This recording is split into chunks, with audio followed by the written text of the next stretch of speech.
बहुत पहले की बात है। किसी गांव के किनारे एक मंदिर था।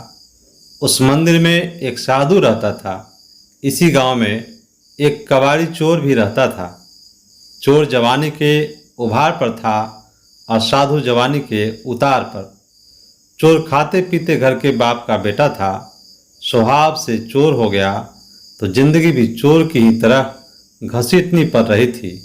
इसलिए उसके बाप ने उसकी शादी नहीं की। चोर अपने ही गांव में हाथ मारता था। लोग उसे कबाड़ी चोर कहते थे, क्योंकि वह छोटी छोटी चोरी ही करता था।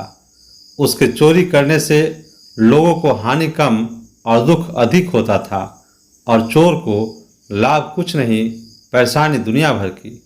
एक दिन चोर ने सोचा, मंदिर के चढ़ावों से साधु की थैली भरी पड़ी है, क्या करना है उसे उस थैली का। वह संपत्ति भी उसकी मुफ्त की ही है, खून पसीने का तो है नहीं। यही सोचकर अब उसने साधु की कुटिया पर आना जाना शुरू कर दिया। बगुला भगत की श्रद्धा भक्ति से साधु महाराज तो गदगद हो उठे। चोर मुंह में राम, बगल में छुरी लेकर दिन भर साधु महाराज की सेवा करता। वैसे साधु भी जानता था कि यह चोर खरक सिंह तो है नहीं, कबाड़ी चोर ही है। दिन में इसे हाथ तो लगेगा नहीं, और रात में मुझे इसको घास नहीं डालनी है। इसलिए मेरी थैली का बाल बांका होने से रहा। थैली के आकार को देखकर कबाड़ी चोर की तबीयत हरी होती रहती थी। उस दिन चोर रात होने पर कुटिया से उठाए नहीं उठा। न उठने का मतलब था उठाकर ही उठना। दाव में कबाड़ी चोर और बचाव में साधु महाराज रात भर करवट पर करवट बदलते रहे। जब झाड़ी में मुर्गे ने बाग दी तो साधु महाराज की जान में जान आई। अगले दिन से साधु महाराज रात को थैली बाहर रख देता और सुबह भीतर। साधु रात भर खराटे भरता रहता और चोर रात भर थैली को ढूंढता थक जाता। घनघोर अंधेरी रात में साधु की आत्मा ने कहा, तू पापी महात्मा है, उस थैली से तेरा क्या लगाव, बेचारे चोर का भला कर।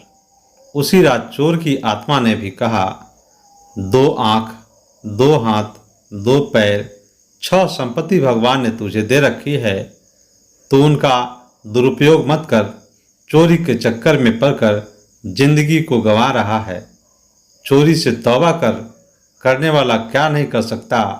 जब तक नियत में फितूर रहेगा तब तक भाग्य भी तुम पर मेहरबान नहीं होगा। एक लंबी जिंदगी इस थैली के सहारे कितने दिन कटेगी, और लेने के देने पड़ गए तो। उस रात साधु ने वह थैली बाहर नहीं रखी। सुबह साधु महाराज ने देखा थैली तो वहीं पर है, पर आज कबाड़ी चोर नहीं था। कबाड़ी चोर होता भी कैसे, उसकी अंतरात्मा जो जाग गई थी। दोस्तों, ऐसी ही और वीडियो देखने के लिए हमारे चैनल स्टोरी गुरुजी को सब्सक्राइब कीजिए, वीडियो को लाइक कीजिए, कमेंट कीजिए। धन्यवाद।